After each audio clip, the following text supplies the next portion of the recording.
আসসালামু আলাইকুম প্রিয় ভাই বোনেরা, আশা করি সকলে ভালো আছেন। এটা হলো একটা নলকূপের পাইপ, অর্থাৎ মোটর। এখানে মোটর সেট আপ হবে। আর আপনারা সবাই জানেন আমি অনেকগুলো ভিডিও পোস্ট করছি রবিউল এবং অলির যে মোটর মেকানিক্সের যে দোকান, সেই দোকানের বাইক ওয়াশের কোনো সিস্টেম ছিল না। হয়তো বা 2-1 দিনের মধ্যে বাইক ওয়াশের যে সিস্টেম, সেই সিস্টেম কিন্তু চালু হয়ে যাবে। মোটামুটি পাইপের গাড়া শেষ আর সমস্ত মাল সামানা কমপ্লিট হয়ে গেছে আনা। এখান থেকে পাইপ দিয়ে আপনাদের সামনে দোলাইয়ের কাজ হবে, বাইক ওয়াশ হবে। আপনারা সবাই জানেন যে রবিউল এবং অলি যে দোকানটা দিচ্ছে, এই দোকানেই মোটরসাইকেল এর মাল সামানা, মোটরসাইকেলের যে যন্ত্রপাতি এগুলো আছে। প্লাস আপনার এই বাইক ওয়াশের, এই মোটরসাইকেল ওয়াশের সেই ব্যবস্থাটা ছিল না।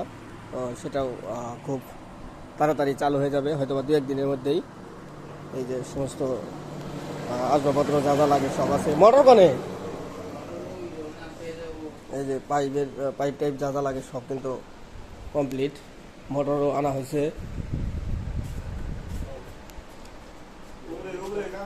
এই যে মোটর, এই যে তো সব কিছু কমপ্লিট। এখন হলো আপনার খালি বাইক ওয়াশের যে সিস্টেমটা বাকি ছিল, সেই সিস্টেমও হয়তো বা 2-1 দিন লাগবো আর কি। 2-1 দিন লাগবো না, এই 2-1 দিন লাগবো না ঠিক করতে, কালকে দিকেই। যাই হোক, জানতে পারলাম আর কি, কালকে দিকেই মানে বাইক ওয়াশ করতে পারবেন। যারা আমার ভিডিও দেখেন, ফলো করেন, রবিউল এবং অলির দোকানে আসবেন। ভিডিও দেখে আসলে বাইক ওয়াশ করেন আর যাই কিছু করেন, ভিডিও দেখে আসার পর যদি বলেন যে ভাই ভিডিও দেখে আসছি, তাহলে একটু স্যাক্রিফাইস করবে।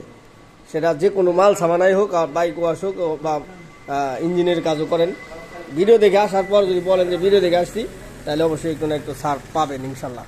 তো হচ্ছে রবিউল এবং অলির দোকান থেকে আজকের শেষ ভিডিও। সকলে ভালো থাকেন, আল্লাহ হাফেজ।